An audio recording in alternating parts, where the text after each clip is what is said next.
Le pardon. Comment arriver à pardonner à quelqu'un qui nous a fait la pire des atrocités? Madame, bonjour, Mathieu ici, content d'être en votre présence aujourd'hui. Nous sommes dans la série Minute Sagesse. Let's go! Alors le pardon.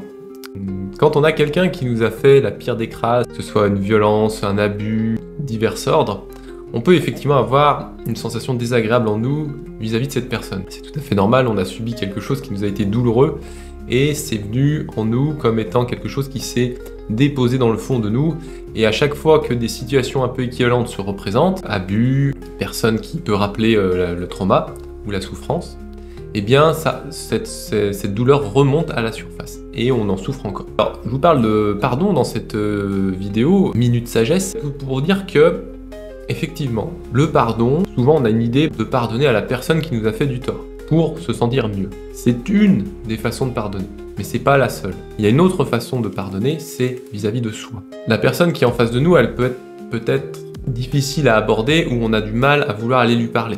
Dans ce cas-là, commencez à se pardonner à soi. Surtout si on est la victime de cet abus ou de cette violence, se pardonner à soi ne serait-ce que pour se dire voilà, à un instant T dans ma vie, j'ai rencontré cette violence ou cet abus et j'ai subi cela. C'est passé. Qu'est-ce que je peux y faire maintenant? Eh bien, regardez un petit peu quand on est blessé et que l'on saigne, on a plusieurs choix. Soit on laisse saigner et ça finit par sécher. Le sang forme une croûte et naturellement, on a une protection et en attendant, notre corps se répare. Et au bout d'un moment, la croûte tombe et la peau rose apparaît à la place de la blessure.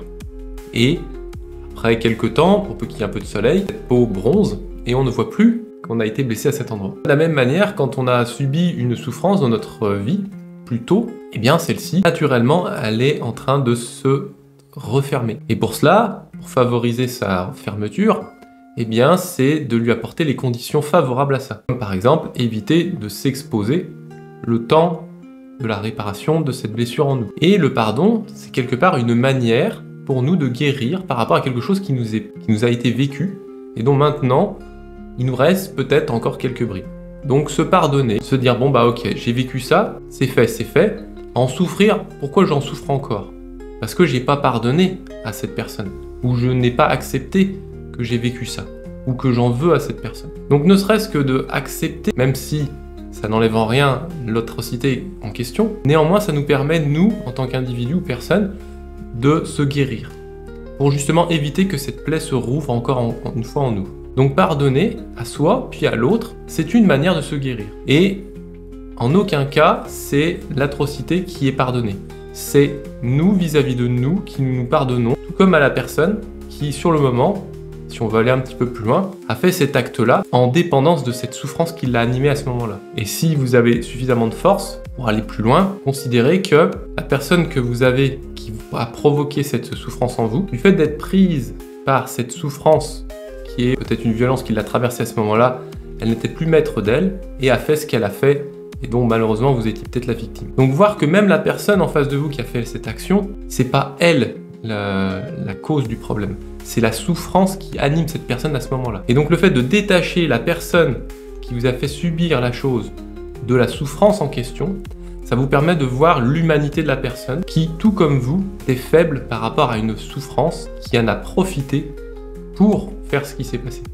Donc bien sûr, vous aussi, vous en avez subi le trouble. Donc vraiment, c'est important, ne serait-ce que pour avancer dans votre cheminement à vous pardonner, à pardonner à l'autre, à retrouver cette humanité que vous avez en vous, que l'autre a aussi en elle, et lâcher ce grief que vous pouvez éventuellement encore avoir vis-à-vis de cette personne, sachant qu'encore une fois, cette personne, c'est pas elle la responsable. C'est son action négative qui a causé ça au travers d'elle et dont vous, encore une fois, vous en êtes peut-être la victime. Voilà, je sais que c'est pas évident au début, surtout quand on a encore de la souffrance en soi. Néanmoins, c'est un moyen pour avancer dans notre vie d'individu souffrant vers un mieux-être. Alors voilà, je vous remercie de m'avoir écouté, je vous souhaite de passer une bonne journée et n'hésitez pas, si vous avez des questions par rapport à ça, vous pouvez les mettre en commentaire ou me les adresser en message privé si c'est plus intime ou vous ne voulez pas que ça apparaisse sur les réseaux, je peux comprendre. Et dans ce cas-là, je serais heureux, si vous me faites cette confiance, de vous répondre particulièrement. Voilà, merci à vous, bonne journée, et puis bonne guérison. C'est tout ce que je peux vous souhaiter, et au plaisir, à bientôt dans une prochaine vidéo. Salut!